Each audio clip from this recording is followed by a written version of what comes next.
Hare Krishna. So you also think that भक्ति तो बुढ़ापे का काम है? तो चलिए आज माता जी से पूछते हैं इन सब सवालों के उत्तर। हरे हरे कृष्णा। कृष्णा। तो माता जी, क्या आपको लगता है कि जैसे लोग बोलते हैं कि भक्ति तो बुढ़ापे में करनी चाहिए, जवानी में तो हमें इंजॉय करनी चाहिए लाइफ, तो उस पे आपका क्या अंडरस्टैंडिंग है? देखिए, सबसे इम्पोर्टेंट चीज़ तो ये है कि हम में से किसी को नहीं पता कि हमारी एग्जैक्ट उम्र कितनी है। कोई नहीं जानता कि किसका अंत किस समय आएगा। इसलिए इम्पोर्टेंट ये है कि जब से हमें पता चले, हमें तभी से भक्ति स्टार्ट कर देनी चाहिए ताकि हम प्रोटेक्टेड रहें। जैसे कि आजकल के बच्चे जो हैं उनका अटेंशन स्पैन भी इतना कम है और वो जेनजी भी हैं, है ना? तो उनको भक्ति में कैसे लेकर के आए? उनको तो भक्ति में लाना बहुत मुश्किल होगा। हाँ, हाँ। भक्ति हर जनरेशन के लिए है। ऐसा नहीं है कि भक्ति सिर्फ जो सतयुग में लोग थे उनके लिए है। भक्ति हर किसी के लिए है।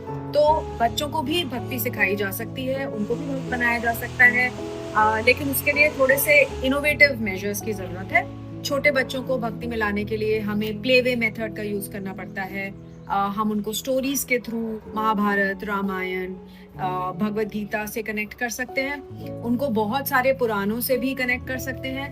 यही प्लेवे मेथड यूज करके कलरिंग और ऐसी एक्टिविटीज, फन एक्टिविटीज जो बच्चों को अट्रैक्ट कर पाए, तो उनके थ्रू हम बच्चों को शास्त्रीय ज्ञान भी दे सकते हैं। और सबसे इम्पोर्टेंट चीज ये है कि अगर हम बच्चों को बचपन से भक्ति के सारे प्रिंसिपल सिखाते हैं, उनको नॉलेज देते हैं, तो जब तक वो बड़े होते हैं वो भक्ति में बहुत ज्यादा स्ट्रांग हो जाते हैं और उनका जो फाउंडेशन होता है वो इतना स्ट्रांग होता है कि उनको फिर जैसी आजकल की प्रॉब्लम्स हैं, डिप्रेशन, एंजाइटी, पैनिक अटैक्स, ये इतने अफेक्ट नहीं करते क्योंकि उनका जो फाउंडेशन होता है कैरेक्टर का वो इतना स्ट्रांग होता है, क्योंकि वो एथिक्स पे बिल्ट होता है, मॉरल्स पे बिल्ट होता है और बहुत साउंड कल्चरल ग्राउंडिंग होती है। तो उसकी वजह से बच्चे जो है डिफरेंट लाइफ के डिफरेंट फेजेस से जब गुजरते हैं तो बहुत आसानी से उन सारी चीजों को हैंडल कर पाते हैं और सक्सेसफुल भी होते हैं। मटेरियली भी ज्यादा सक्सेसफुल होते हैं, बहुत फुलफिल्ड रहते हैं, सेटिस्फाइड रहते हैं और हैप्पी रहते हैं।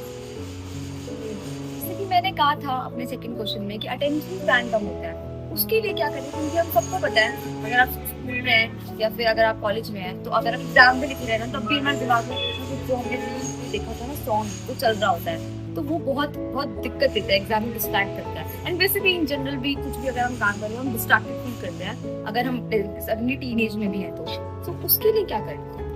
सबसे इम्पोर्टेंट चीज तो ये है, अगर हम माइंड को रेगुलेटेड बनाएंगे तो वो आसानी से हमें सपोर्ट करेगा और हमारे साथ कोऑपरेट करेगा।